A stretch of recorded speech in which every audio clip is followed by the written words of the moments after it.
page turners, and welcome back to the channel. I'm Matthew, the man with a hat who reads, and we're looking back at the year that was, and we are talking about my favorite nonfiction books this year. It was a good year for nonfiction, surprisingly. I don't read a lot of nonfiction usually. I think you could look at a list from last year, and I think I maybe read 2 or 3 tops for the whole year. But here in 2023, I read like 10, 12. I had the number here somewhere. I'm not finding it. There was a few. There was quite a few compared to other years. And seeing as a handful of them actually made my criteria for best book of the year, which is usually a 5-star book, gets considered for the list, I thought I could actually do this list separately. So I guess technically 4 of these nonfiction books had 5-star reviews from me. The others were 4, 3 on down, of course. But I decided I could break up the list, do my top 5 nonfiction, memoir, biography, true story, whatever you want to call it, type stuff, as a separate video, and so I could actually open up my best top 10 list to all the fiction stuff, because there's a lot of books left for that list. I'm having a really hard time pinpointing where to put them on my list. I mean, I have the list as... I don't want to show anything, but right now, I still have that top 5 completely blank because I don't know what to put in them slots. I have like 5 books left for my list criteria, but I don't know where to rank them because it's just been that good of a year. So, top 5 nonfiction books I read in 2023. Let's start though with an honorable mention. The Greatest Beer Run Ever. This book sounds insane when you read the synopsis, but the fact that it's a true story just makes it that much better. It's essentially about a guy who decides he really is glad that he's really proud of his buddies that are over there in Vietnam, and he wants to show them how proud he is of them by taking them a beer. So he loads up a bag and gets on a ship and ends up in Vietnam, traveling around to these bases to give his buddies a beer. It sounds insane. It sounds like something entirely made up, but it is a true story. They did make a movie of it. I saw the movie first. The movie was fine. I didn't love it, but I didn't hate it. If you're a Zac Efron fan, you'll probably love the movie because Zac Efron does a good job in it. It's a good movie. It's a good movie. And the book was just that much more interesting. Because you watch the movie, you keep thinking this isn't true. There's no way this is true. But it is. And it's just so fascinating. Or at least I thought it was fascinating. Maybe other people thought it was a bunch of hooey. I don't know. But it was a 4-star for me. And it deserves a spot as an honorable mention on my list. So let's dive into the top 5. Once I get my pile organized here. Okay, here we go. Starting with number 5, we have Christopher Ingram's If You Lived Here, You'd Be Home by Now. This book, I literally just picked it up based on the synopsis about a guy moving from, was it like Maryland? Somewhere in Maryland, big city on the East Coast, ends up packing up his family and moving to Red Lake Falls, Minnesota, which he had recently named the worst place in America to live. And I just was like, okay, that's not terribly far from me. I mean, that's in more my area of the country. So it's the small town nice thing. And it's just, I really enjoyed this for what it was. I thought it was just really interesting. I mean, it's essentially putting a city slicker in a small town or a farm town or whatever. And it just really had a lot of laugh out loud moments for me. I really enjoyed it. The only reason I gave it 4 stars is because we had to have a chapter going into politics, and how wrong it was because a certain person was elected president in 2016. And I'm not even going to get into that. We're not going to get into politics. Let's just say they make a lot of focus on that whole thing. And how could this have happened? It doesn't matter. It happened. Move on. We don't need a whole chapter about you detailing all that. I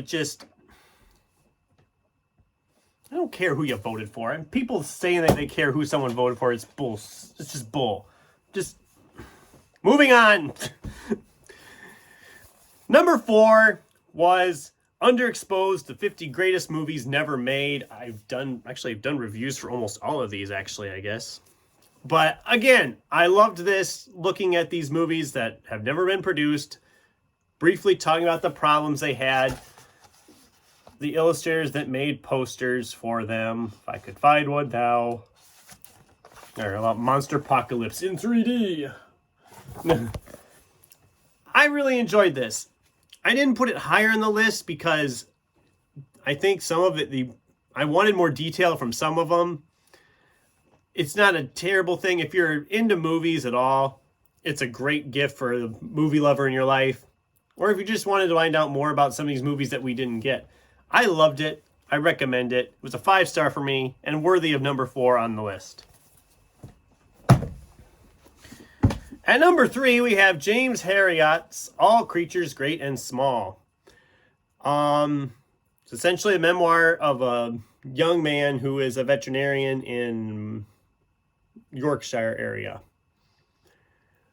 I've never seen any of the adaptations they've done. They've done different TV shows, miniseries, and whatnot. I've never seen any of that, but I always heard how great the book was. And I had a lot more fun with this than I expected to. I mean, living on a farm, they talk about different farm ailments that these vets are called out for, or the vets having to go out in the middle of the night or in like snowstorms or whatever. I remember some of that because living on a farm, I've witnessed some of that. So it's just really great. I loved that a lot. And if you haven't read this, definitely check it out. It's a really good one. I think you'll enjoy it.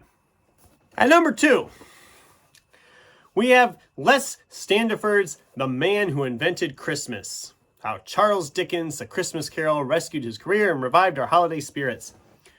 I just read this within the last week or 2 of me filming this. I thought I'd enjoy it. I loved it. I loved it so much. Because not only do we witness like how Charles Dickens wrote A Christmas Carol and how he wrote it out and what the time that was at, we get to learn so much more about like the early booksellers and bookstores in England and stuff of the era and how the publishing thing kind of took off. There's a lot of information about that. There's a lot of information about Christmas in general at that time and how it evolved after A Christmas Carol came out. There's a lot of talk about Charles Dickens' other Christmas stories, which I haven't read any of. Kind of want to now. Some of them sounded really good. About different adaptations of this story and how it's still so obvious in the human conscience that I think one point they say right out, if every single copy of A Christmas Carol in the world was destroyed tomorrow, and I mean every printed copy there is, every book, every script, everything like that, they said it could be easily rewritten verbatim within a day because people just know that story so well. It is so ingrained in society. And even though it's been years and years since I've read A Christmas Carol, I can remember chunks of it because it's just so prevalent in society. And if you're a fan of A Christmas Carol, definitely check this book out. This was so fascinating. I'm so glad I found this summer when I picked up at the bookstore. Definitely give it a shot if you haven't read it already. And my number 1 nonfiction read of 2023 is it obvious? Kyle Buchanan's Blood, Sweat, and Chrome, the wild and true story of Mad Max Fury Road. One of my favorite movies of all time. Obviously, a book about the making of said movie was going to make my list. I was expecting to love this. I did love it. I did a review for it, so we're not going to talk about it. It's literally just about the making of Mad Max Fury Road. And if you're a fan of the movie, you definitely need to pick up this book. There's just so many backstories. It's easily my favorite nonfiction book of the year. No contest. Just no contest whatsoever. What can I say? It's Mad Max. I mean, I really, really loved that book. And all those, actually. So it's been a good year on my reading, as I've said here. The nonfiction I was reading this year, I usually don't read much nonfiction, like I said, and I just was devouring it this year compared to other years. I'm hoping that next year that trend continues. I do have a handful of nonfiction books already that I'm planning to read next year.